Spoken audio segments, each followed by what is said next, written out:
review, so I thought I would make an updated version. Anyways, it would be super awesome if you guys could drop a like and maybe even subscribe if you did end up enjoying this video, as it will let me know that I should upload more videos like these. If you're new to my channel and want to check out my other tutorials, then be sure to check out my channel, as I've got quite a few of my videos categorized in playlists, which should be pretty helpful for you. But without further ado, let's get on with the video.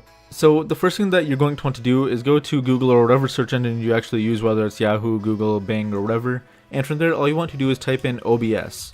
And if nothing comes up, then all you have to do instead is search for Open Broadcaster Software, so literally these first three words. From there, just go ahead and click on the first link. And so for this tutorial, I'm going to be demonstrating how to do this on Windows, but the same steps apply for Mac and Linux, so don't worry about looking for a different video, as this video should still work anyways. But once you've gotten to this website, all you have to do is just click on the Download OBS Studio button. And from here, what you want to do is just select your operating system, whether it's Windows, OS X, or Linux. And since I am currently on Windows 10, I can go ahead and click on the Windows 7 or above version. From there, once you click on it, it should bring up this like dialog page, or it might just automatically download to your downloads folder. But from here, just save your installer wherever you want to save it. It might take a bit to actually download. It's only going to take me a couple of seconds.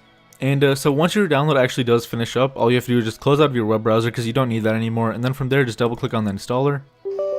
You might get a page kind of like this asking you if you want to allow the app to make your changes. So just go ahead and click on yes. From here, you can click on next. I agree. From here, basically going to just be picking where you want OBS to download to.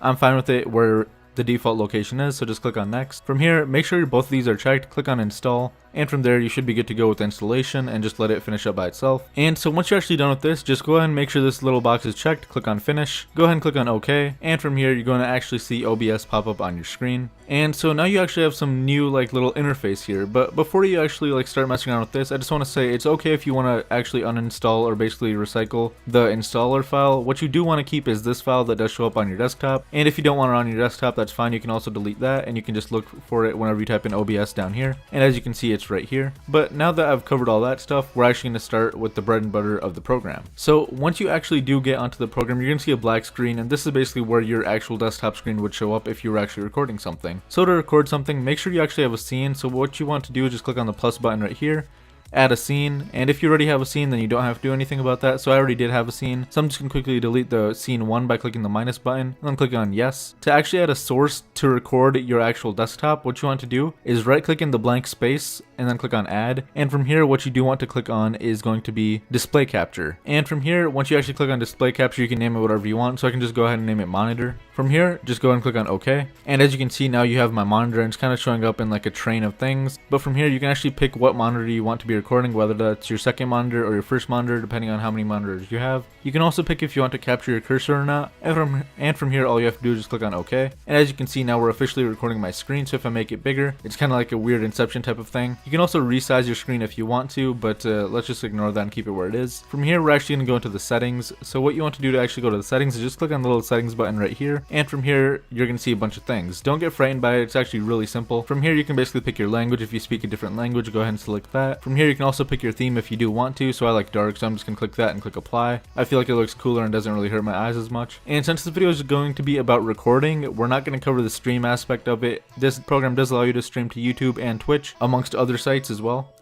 So basically the output is where we're going to be messing with your recording settings. And what you want to do is make sure that your output mode is on simple. There is an advanced version, which I can make a tutorial on if you guys do want me to, but I feel like that's just going to be a lot of work for people who just want to get the basics of it. So just click on simple, and from here you don't have to worry about anything that's in the streaming part right here. What you do want to worry about is the recording part. The first thing that I want you guys to do right away is change the recording format to from FLV to MP4. MP4 is almost compatible with any editing software, so you should be more comfortable with MP4 compared to FLV. The next thing that you want to do is actually set where you want your recordings to go. So if I click browse, I can actually pick where I want my recordings to go. So if I was to make a new folder on my desktop right now, and I'm just going to keep it named new folder, and I can change my recording path to that. So right here, new folder, and then click select folder. Now everything I record will actually go to that folder, and then whenever I want to watch my gameplays or my videos, I can just go to that folder and watch them. And for your recording quality, you want to click on this. You don't want to use same as stream. You either want to use high quality, indistinguishable quality, or lossless quality. The last two are actually going to take up a lot of file space and they're going to be pretty CPU intensive. So if you have a normal normal computer or probably a lower end one, I highly recommend just doing high quality instead of anything above that. Don't worry about this warning because that warning only applies if you're actually doing streaming and recording at the same time, but in this case we're not going to be doing that. And right here we're actually going to be able to mess with the encoder. So if you have a normal computer, please keep it on x264, but if you have an older end computer or a lower end computer, go to low CPU usage preset. It is going to increase your file size, but it's going to make your games lag less when you're recording, and basically your whole computer in general is just going to lag much less than it normally would. And from here you're basically good to go, but I'm actually going to make mine indistinguishable quality because I do have a pretty solid computer. It's not the best, but it's not the worst. It's actually a pretty solid computer. But as I said before, if you have a lower end computer, just keep it on high quality and change this to software low CPU preset. But I'm actually going to put it back on the normal one because, as I said before, I really do want my videos to be high quality. From there, just click on apply, click on OK. And if you did want to actually add your mic, all you have to do is just click on the settings thing right here, click on properties, and from here you can actually select your actual microphone attached to your computer. So right now my Blue Yeti is actually attached to my computer, so if I click OK, as you can see, whenever I talk, the green bar does go up, and I can actually lower the volume too, so it's not as loud as it would be. If I want to mute my desktop audio, I can drag it all the way down and you won't hear anything on my desktop. If I want to mute my mic all the way, now you can't hear me talk, or I can just click on these buttons right here and they basically do the same thing. But once you're done with that, all you have to do is just click on start recording to actually start recording your screen. And I'm basically just going to do a test thing, so I'm just going to move this around. And right now my screen is actually being recorded, so if I was to minimize this, maybe bring over my iTunes page that I have open right here, and I can show you guys that for a second, and now I can move that away. And when you're done recording, all you have to do is just open it up again, and then just click on the stop recording button. Once it says stopped recording and all that's good to go, you can go back to your destination where your video would be saved that you set in your settings, and if we double click this, we'll actually be able to see the video being played.